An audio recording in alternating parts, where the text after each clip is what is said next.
আসসালামু আলাইকুম আব্বুজান। ওয়ালাইকুম আসসালাম মা রাদিয়া জান্নাত, তোমাদের নতুন বাসাটা পছন্দ হয়েছে তো? হ্যাঁ আব্বুজান, বাসাটা খুব সুন্দর হয়েছে। বাসাটা আমার অনেক পছন্দ হয়েছে।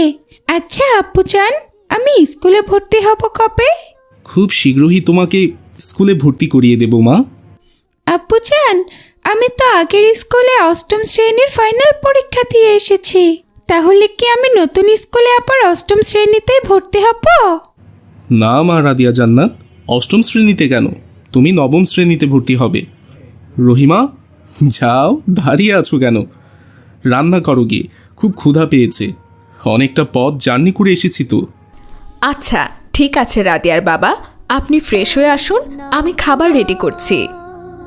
আল্লাহ আল্লাহ সুবহানাল্লাহ। মেঘমালা আকাশে উড়ে উড়ে যায়, পর্বত চূড়া হয়ে আড়ালে হারায়। মেঘমালা আকাশে উড়ে উড়ে যায়। আসসালামু আলাইকুম আব্বুজান। ওয়ালাইকুম আসসালাম। তারা হেলে দলে বাতাসের বাই, বিহনের আসসালামু আলাইকুম, আমি তোমাদের স্কুলে নতুন ভর্তি হয়েছি। আমার বাবা সরকারি কর্মকর্তা, উনি এখানে বদলি হয়ে এসেছেন। নদী জল সুর তুলে যায় পাশব।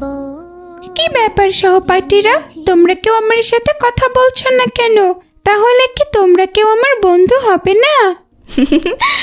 আমরা কোনো খ্যাতমের বন্ধু হই না। কি বললে? খ্যাত? আমাকে তোমরা খ্যাত বললে? খ্যাত বলবো না তো কি বলবো? তোমার পোশাক দেখেছো? একটা কাপড়ের টুকরা দিয়ে মাথা কেমন পেঁচিয়ে রেখেছো। এটা তো হিজাব, আর হিজাব থেকে হাসার কি আছে?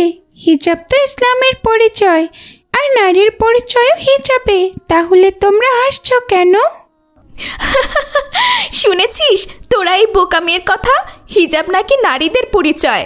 আমরা তো হিজাব পরিনি, তাতে কি আমাদের সুন্দর লাগছে না? তুমি যাও ওই কর্নারের বেঞ্চে গিয়ে বসো। আমরা কোনো খ্যাত মেয়েকে আমাদের পাশে বসাবো না, বুঝলে?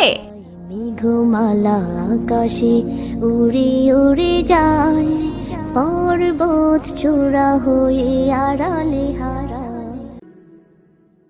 মেঘমালা আকাশে উড়ে উড়ে যায়, পর্বত চূড়া হয়ে। আসসালামু আলাইকুম আপু। ওয়ালাইকুম আসসালাম। আচ্ছা আপু, তোমাকে তো আজ এই মহল্লায় প্রথমবার দেখছি। তুমি কি এই মহল্লায় নতুন এসেছো? আমরা গতকালই এই মহল্লায় এসেছি। আমার বাবা সরকারি কর্মকর্তা, উনি এখানে বদলি হয়ে এসেছেন, তাই বাবার সাথে আমাদের পরিবারের সবাই এসেছে।